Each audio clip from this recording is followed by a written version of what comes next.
तो आइए शुरुआत करेंगे कोरोना अपडेट के साथ। यूपी में कोरोना मरीजों का आंकड़ा 849 पहुंच गया है। पिछले 24 घंटे में 44 नए केस मिले हैं।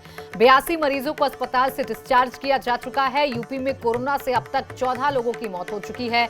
आगरा में सबसे ज्यादा 172 कोरोना के मरीज सामने आए हैं और पूरे उत्तर प्रदेश की बात कर लें तो 849 मामले अभी तक कोरोना पॉजिटिव सामने आ चुके हैं, यानी कि 849 मामले अभी तक सामने आ चुके हैं। 82 मरीजों को अस्पताल से डिस्चार्ज किया जा चुका है और उत्तर प्रदेश में अभी तक कोरोना से मरने वालों की संख्या 14 है। आगरा में सबसे ज्यादा मामले सामने आए, यानी 172 मामले आगरा से ही अकेले से सामने आए हैं और पिछले 24 घंटे में 44 नए केस उत्तर प्रदेश में मिले हैं। शामली पुलिस लॉकडाउन का पालन सख्ती से करवा रही है। खासतौर पर हॉटस्पॉट वाले इलाकों की निगरानी ड्रोन के जरिए की जा रही है।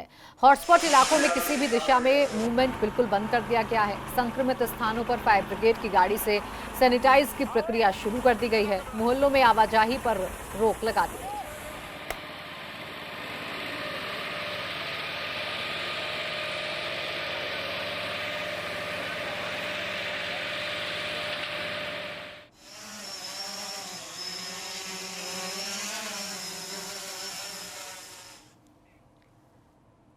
बलिया में डीआईजी सुभाष चंद्र दुबे आज जिले के शेल्टर होम का जायजा लेने पहुंचे। निरीक्षण के दौरान शेल्टर होम में भारी लापरवाही देखने को मिली।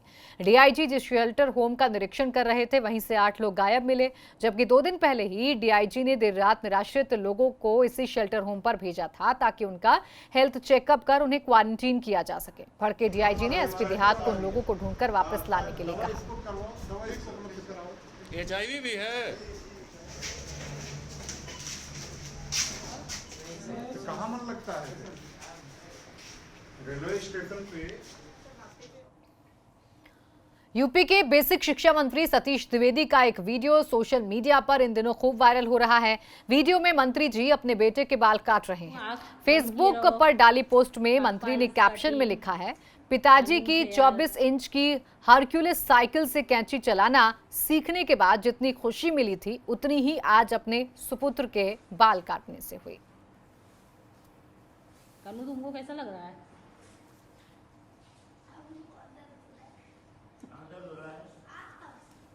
तो ये देखिए, ये तस्वीरें जो हैं ये हैं उत्तर प्रदेश के बेसिक शिक्षा मंत्री सतीश द्विवेदी की, जो अपने बेटे के बाल काट रहे हैं और कहीं ना कहीं इस वीडियो को शेयर कर वो ये संदेश भी दे रहे हैं कि भाई चाहे जो भी स्थिति हो अपने घर से बाहर नहीं निकलना है, लॉकडाउन का पालन करना है। खुद प्रदेश के मंत्री हैं और अपने बच्चों के बाल वो खुद काट रहे हैं, यानी पूरी तरीके से लॉकडाउन का पालन कर रहे हैं।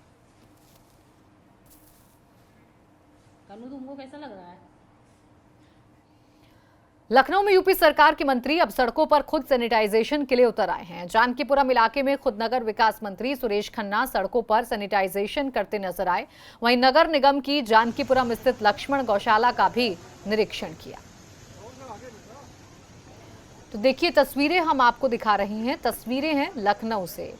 मंत्री जी अब खुद सैनिटाइजेशन करने के लिए सड़कों पर उतर आए हैं और जिम्मा उठाया है सुरेश खन्ना ने। आप तस्वीरों में देख सकते हैं कि सैनिटाइजेशन करने के लिए उन्होंने अपने हाथ में पाइप थाम ली है और फिर सैनिटाइजेशन कर रहे हैं। उसके बाद गौशाला में पहुंच गए और वहां मौजूद गायों की गौसेवा की सुरेश खन्ना ने।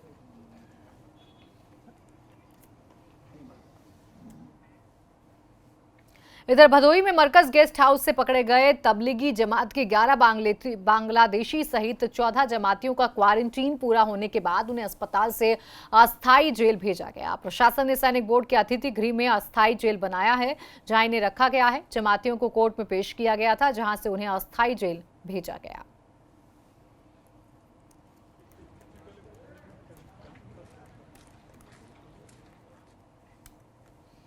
और ग्रेटर नोएडा में लॉकडाउन के चलते मायके ना जा पाने की वजह से एक महिला ने आत्महत्या कर ली। बताया जा रहा है कि मृतक महिला ने अपने मायके जाने के लिए बार बार पति से जिद की, लेकिन पति लॉकडाउन के कारण उसे मायके नहीं लेकर गया और खुद पत्नी के मायके अनाज लेने के लिए चला गया। उसी से नाराज होकर पत्नी ने आत्महत्या कर ली। इससे नाराज महिला ने फांसी लगाकर अपनी जान दे दी। पुलिस ने शव को कब्जे में लेकर पोस्टमार्टम के लिए भेज दिया है।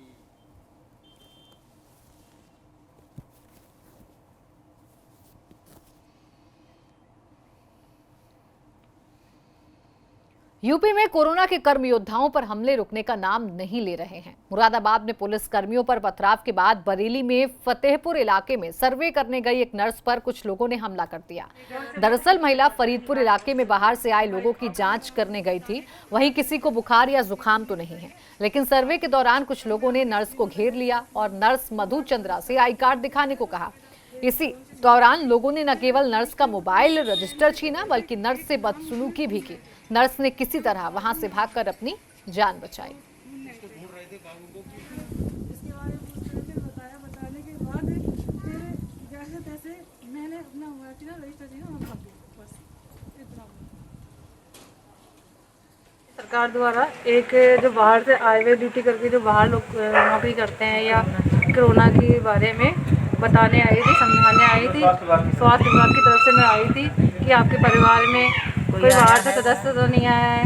उनके परिवार के मुखिया का नाम, सर्दी जुकाम बुखार, उसके बारे में मैंने पूछा, या पुरानी कोई गंभीर बीमारी तो नहीं है, उसके बारे में पूछा और फिर बताया। उनका नाम नोट करने आए थे, अगर गंभीर बीमारी है तो उसको नोट करूँ। फिर फोटो खींच रही थी यहाँ से साइड से, फिर अंदर से निकल के मैं जब बाहर आई तो मेरा मोबाइल पीछे रह के मैं आगे रह गई। यहीं पे मेरे साथ बहुत सारे लोग थे यहाँ पर जिन्होंने मेरे साथ ये रजिस्टर वगैरह मोबाइल वगैरह छीना था। देखिए, ये इस तरीके की हरकत या इस तरीके की जो भी कुकृत्य जो किया है, जिसने भी किया है, ये बहुत मतलब शर्मपूर्ण है।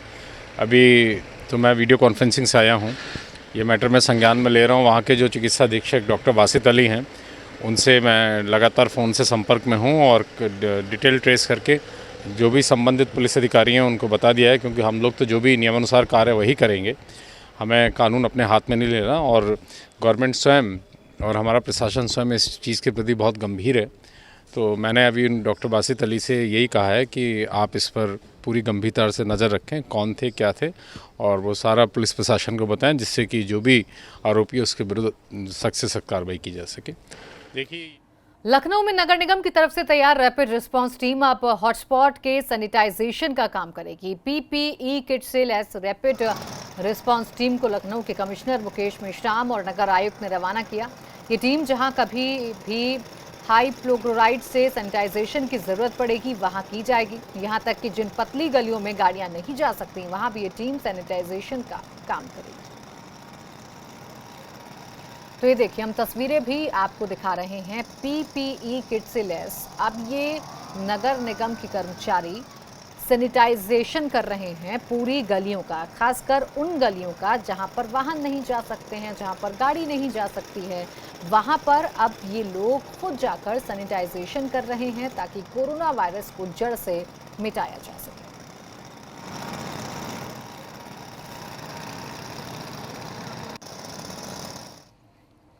और इस बीच एक और बड़ी खबर, मुरादाबाद में एक और कोरोना मरीज मिला है। जिले में कोरोना मरीजों की संख्या बढ़कर 33 हो गई है। अब तक 2 कोरोना मरीजों की इलाज के दौरान मौत भी हो चुकी है। तो ये बड़ी खबर आपको मुरादाबाद से बता रहे हैं, जहां पर एक और कोरोना पॉजिटिव शख्स मिला है और संख्या जिले में बढ़कर 33 पहुंच चुकी है। जबकि मुरादाबाद में 2 लोगों की मौत भी कोरोना की वजह से हो चुकी है। 63 साल की बुजुर्ग महिला की रिपोर्ट कोरोना पॉजिटिव आई है। महिला के 2 बेटे पहले से ही क्वारंटाइन किए जा चुके हैं और अब महिला की जो रिपोर्ट है वो पॉजिटिव आई है।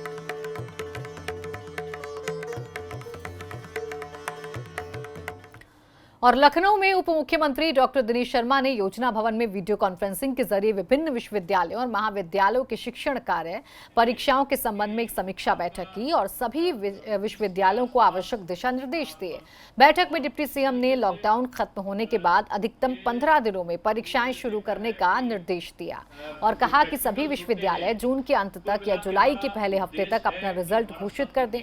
वहीं डिप्टी सीएम दिनेश शर्मा ने छात्रों पर परीक्षाओं का दबाव कम करने के संबंध में वैकल्पिक उपाय भी सुझाए। हमारे हैं, हमारा मकसद ये है होता है। कन्नौज में 5 कोरोना पॉजिटिव मरीज मिलने के बाद कानपुर मंडल प्रशासन भी हरकत में आ गया। कानपुर मंडल के कमिश्नर और आईजी ने कोरोना आइसोलेशन वार्ड और हॉटस्पॉट इलाके का औचक निरीक्षण किया और स्थिति के बारे में अधिकारियों से जानकारी ली और पुलिसकर्मी और डॉक्टर्स के कार्यों के लिए उनकी तारीफ की।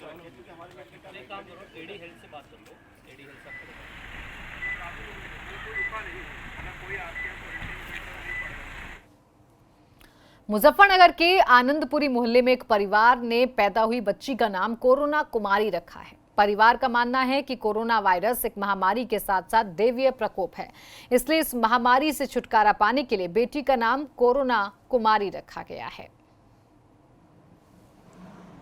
तो कोरोना कुमारी क्यों नाम रखा? यादगार के लिए। ये यादगार रह गया, ऐसे दिन देखने को मिल गए।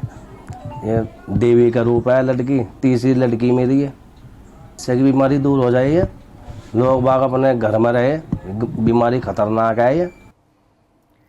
कोरोना की दहशत अब मांगलिक कार्यक्रमों में भी दिख रही है। शादी जैसे कार्यक्रम में भी अब महज 3 से 4 लोग ही शामिल हो सकते हैं, जिसमें रिश्ते और परिवार के नाम पर सिर्फ पिता और नजदीकी ही होते हैं। ऐसी एक शादी शामली में भी हुई, जो धूम धड़ाके से दूर सादगी के साथ संपन्न हुई। शादी में सोशल डिस्टेंसिंग का भी पूरा ख्याल रखा गया।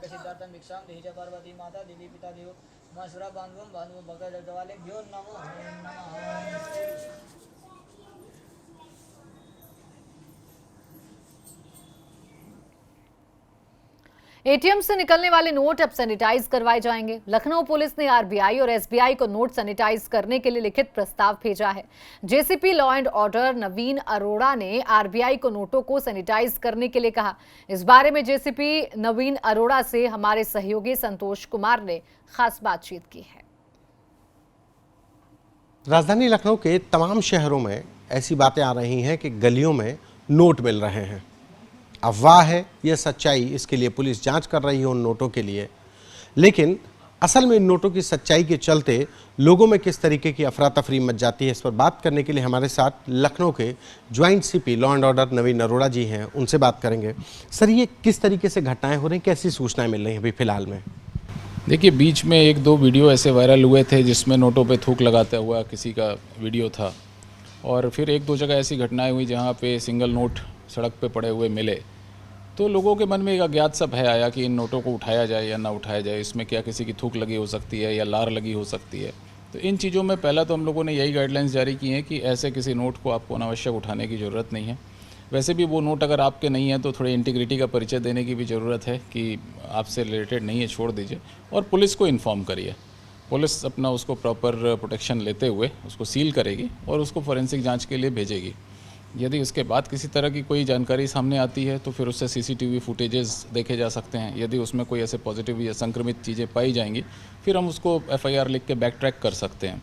तो एक तो जनरल पब्लिक को ये बताया गया। दूसरा, इसी रिलेशन में चूँकि ये बातें आ रही थी तो हम लोगों ने बैंक से पूछा था। कल भी 1-2 बैंक के जेईएम और एजीएम से मेरी बात हुई थी। फाइनली आरबीआई से बात होने के बाद उन्होंने हमसे एक रिटर्न रिक्वेस्ट मांगा है। तो हमने 4 बिंदुओं पे उनसे एक क्वेरी की है कि क्या इन नोटों को एटीएम कैश वैन में, एटीएम में और बैंक के कैश काउंटर्स पे देते से पहले क्या कुछ सैनिटाइजेशन इनका किया जा सकता है। लॉकडाउन में सबसे ज्यादा परेशानी उन मजदूरों को हो रही है जिनके पास ना तो खाने के लिए अनाज है और ना ही रहने के लिए घर। मथुरा में भी कई लोग मजदूरी करते हैं तो कुछ लोग मंदिरों में जाकर भजन कर पैसा कमाकर अपना घर चलाते हैं, लेकिन मंदिर बंद होने के कारण और रोजगार ना होने के कारण उन पर संकट आ गया है। ऐसे ही कुछ लोगों से बात की हमारे सहयोगी सौरभ गुप्ता ने। आइए सुनते हैं कैसे इन परेशानियों से निपट रहे हैं यहाँ के मजदूर।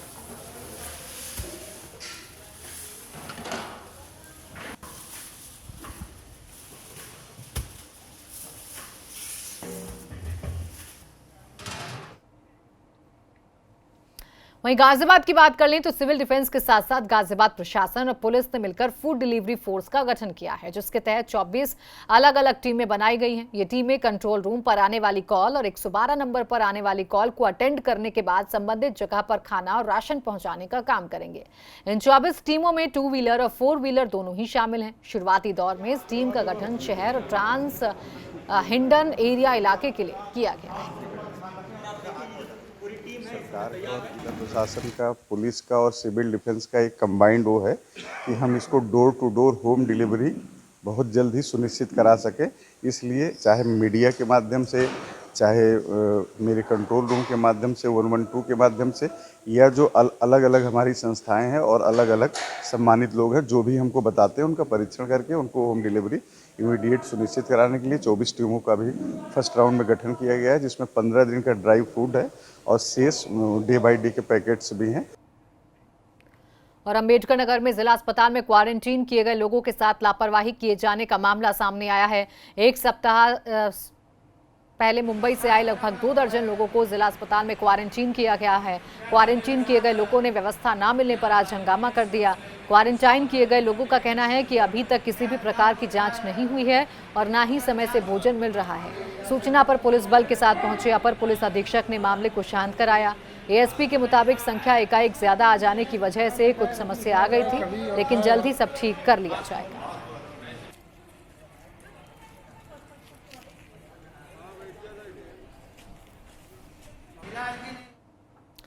गाजियाबाद के chief medical officer, district malaria officer, district surveillance officer समेत उनका लैब टेक्नीशियन और स्टाफ एक्टिव क्वारंटाइन में चला गया है। दरअसल एहतियात के तौर पर स्वास्थ्य विभाग ने कदम उठाया है, क्योंकि ये सभी लोग कोविड-19 पॉजिटिव के संपर्क में आते रहते हैं।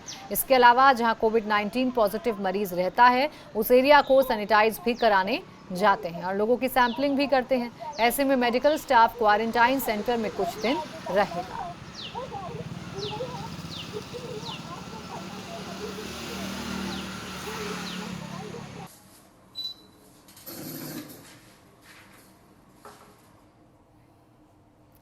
सहारनपुर में प्रशासन सब्जी मंडी को थाना मंडी क्षेत्र से किसी और जगह ले जाने की तैयारी कर रहा है।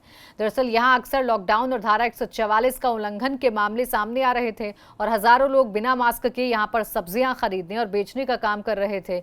ऐसे में लगातार ये इलाका प्रशासन के लिए चुनौती बना हुआ था। अब सहारनपुर प्रशासन ने एक बड़ा फैसला किया है, जिसके तहत कल सब्जी मंडी पूरी तरह से बंद रहेगी और उसके बाद इस सब्जी मंडी को किसी एक नई जगह पर ले जाया जाएगा।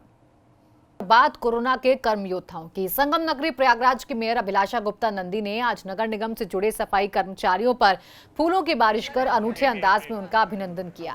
मेयर ने शहर के चौक इलाके के सफाई कर्मचारियों को फूलों की माला पहनाई और शॉल उड़ाकर उन्हें सम्मानित किया। मेयर अभिलाषा ने इस मौके पर सफाई के काम से जुड़े कोरोना सेनानियों की हौसला अफजाई की और उन्हें अपनी तरफ से राशन भी दिया।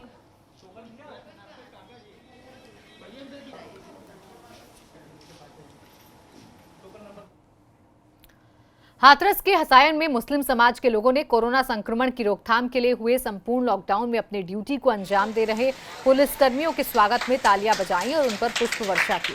स्वागत के बाद थानेदार ने कोरोना संक्रमण से बचाव और लॉकडाउन से जुड़ी तमाम जानकारियां मुस्लिम समाज के लोगों से साझा की।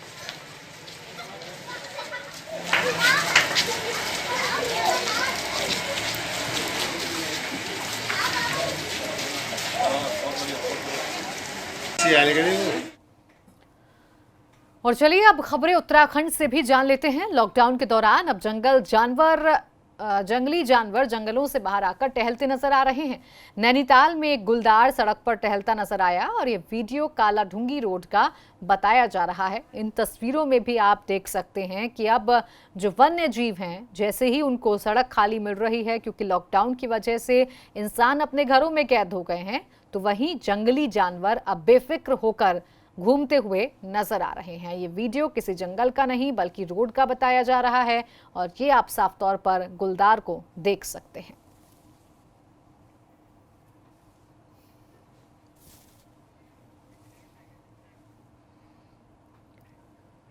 कोरोना वायरस के संक्रमण की वजह से उत्तराखंड को 3 जोन में बांटा गया है। राजधानी देहरादून फिलहाल रेड जोन में शामिल है। अगर कोरोना के मामले ज्यादा बढ़ते हैं तो प्रदेश के कई और इलाके रेड जोन में शामिल हो सकते हैं। कोरोना संक्रमण की साइकिल तोड़ने के लिए उत्तराखंड को 3 जोन्स में बांट दिया गया है। रेड जोन में वे जिले शामिल किए गए हैं जिनमें 18 या इससे अधिक कोरोना पॉजिटिव मामले सामने आए हैं। ऑरेंज जोन में उन जिलों को रखा गया है 1 से 17 तक कोरोना पॉजिटिव मामले मिले। जिन इलाकों में कोई भी कोरोना पॉजिटिव मामला सामने नहीं आया है, उन जिलों को ग्रीन जोन में रखा गया है। देहरादून है, नैनीताल और उधम सिंह नगर और हरिद्वार, इन 4 जिलों में ही हम ये जोन जो रेड जोन है और येलो जोन है इसमें हम देखते हैं। ग्रीन जोन बाकी सारा उत्तराखंड है। लेकिन हमारा ये प्रयास है कि जिस प्रकार से 7 ठीक होकर चले गए, ये भी ठीक होकर जाए और हम उत्तराखंड पूरी तरीके से ग्रीन जोन में रहे। और इसके लिए हम प्रयास कर रहे हैं, क्योंकि जो मरकज वाले लोग थे वो मरकज वाले लोग भी अब थोड़े स्वस्थ हो रहे हैं और उनको भी जो क्वारंटाइन किए हुए हैं उनमें से भी काफ़ी टेस्ट हम लोग कर रहे हैं। देहरादून जिले को रेड जोन में रखा गया है। राजधानी में ही सबसे ज्यादा 18 कोरोना पॉजिटिव मरीज हैं। रेड जोन वाले इलाकों में किसी की एंट्री की इजाजत भी नहीं है। सिर्फ पुलिसकर्मी हैं, लोगों के घरों तक जरूरत का सामान पहुंचा रहे हैं। देहरादून जिले को हमने रेड जोन में रखा है, लेकिन संभवतः मुझे लग रहा है कि हल्द्वानी और के कारण नैनीताल और रुद्रपुर भी, और अगर हरिद्वार में एक आध पेशेंट बढ़ता है तो उसमें भी हो सकता है कि वो भी आने वाले समय में इस प्रकार की परिस्थिति उत्पन्न हो जाए। बाकी सब जिलों में कोरोना पॉजिटिव नहीं है, इसलिए वो सारे ग्रीन जोन में। रेड जोन वाले इलाकों में पुलिस कड़ी निगरानी रख रही है। अगर प्रदेश में कोरोना के मामले बढ़ते हैं तो दूसरे कई जिलों में भी रेड जोन लागू हो सकता है। रेड जोन में किसी भी प्रकार का आना जाना, किसी भी प्रकार की एसेंशियल सर्विस, ये सब बंद रहेंगे। केवल वहाँ पर एसेंशियल सर्विस को प्रोवाइड कराने वाले लोग रहेंगे, वो घर को खोलकर उसमें देंगे। तो रेड जोन में पूरी तरह से सख्ताई रहेगी, और जब रेड जोन में ऐसी स्थिति बनेगी उसको वापस दूसरे जोन में कन्वर्ट होगा, तब उस प्रकार की सुविधा छूट वहाँ दी जा सकती है। कोरोना के संक्रमण से प्रदेश के मैदानी जिले सबसे ज्यादा प्रभावित हैं। कोरोना पॉजिटिव मामलों में राजधानी देहरादून पहले नंबर पर है, जबकि नैनीताल जिले का दूसरा नंबर है। Bureau report, ABP Ganga. Dehradun में लॉकडाउन के दौरान फ्रंट लाइन पर काम कर रहे कर्मचारियों को सम्मानित किया गया। इस दौरान सैनिटाइजर और मास्क भी बांटे गए, साथ ही मीडिया कर्मियों को भी सम्मानित किया गया।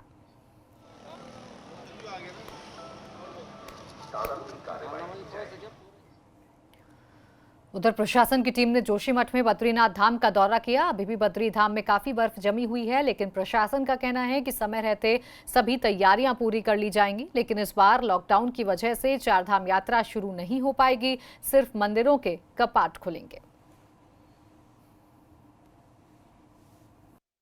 इस बार जो बद्रीनाथ जी के धाम है वो अपने निश्चित समय पर खुलेंगे, ऐसा अभी तक संज्ञान में आया है।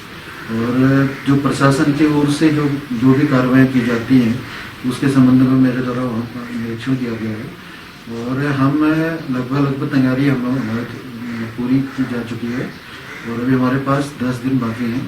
तो इन 10 दिनों में हम लगभग सारी तैयारियाँ कंप्लीट हो जाएंगी। कोरोना संकट की वजह से इस बार फूलों की घाटी की यात्रा पर भी संकट है। वैसे तो फूलों की घाटी 1 जून से सैलानियों के लिए खुलती है, लेकिन इस बार लॉकडाउन के चलते बेहद कम संभावना है कि फूलों की घाटी खुल पाएगी। फूलों की घाटी में अभी भी 4 से 5 फीट तक बर्फ जमी हुई है। लॉकडाउन खुल जाता है तो प्रतिवर्ष की भांति जो है 1 जून को ही खोल दिया जाएगा, और जैसे ही कर्फ्यू में ढील मिलती है उस हिसाब से हम जो है अपनी तैयारियों में जुट जाएंगे।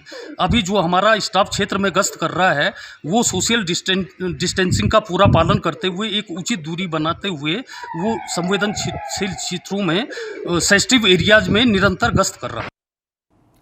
तो एक तरफ जहां इस लॉकडाउन का असर चारधाम यात्रा पर पड़ रहा है, तो वहीं फूलों की घाटी, जहां पर फूलों की तरह तरह की प्रजातियों को देखने के लिए लोग पहुंचा करते थे, उस पर भी अब संकट के बादल मंडरा रहे हैं। वैसे तो 1 जून को फूलों की घाटी खुलती है आम लोगों के लिए, लेकिन अभी संभावना कम है, क्योंकि लॉकडाउन की वजह से फूलों की घाटी में जो बर्फ जमी हुई है उसे हटाने का काम नहीं हो पा रहा है, और इसीलिए संभावना कम है कि 1 जून से ये जो फूलों की घाटी है वो आम लोगों के लिए खोली जाए।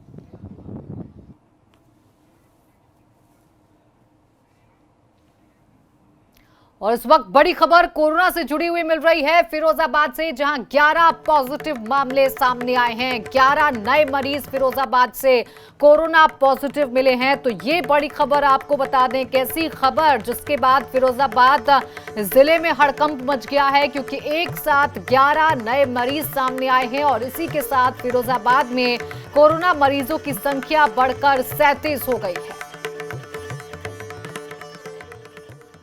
और इसी के साथ इस बुलेटिन में फिलहाल इतना ही। देखते रहिए एबीपी गंगा, खबर आपकी, सुबह आपकी।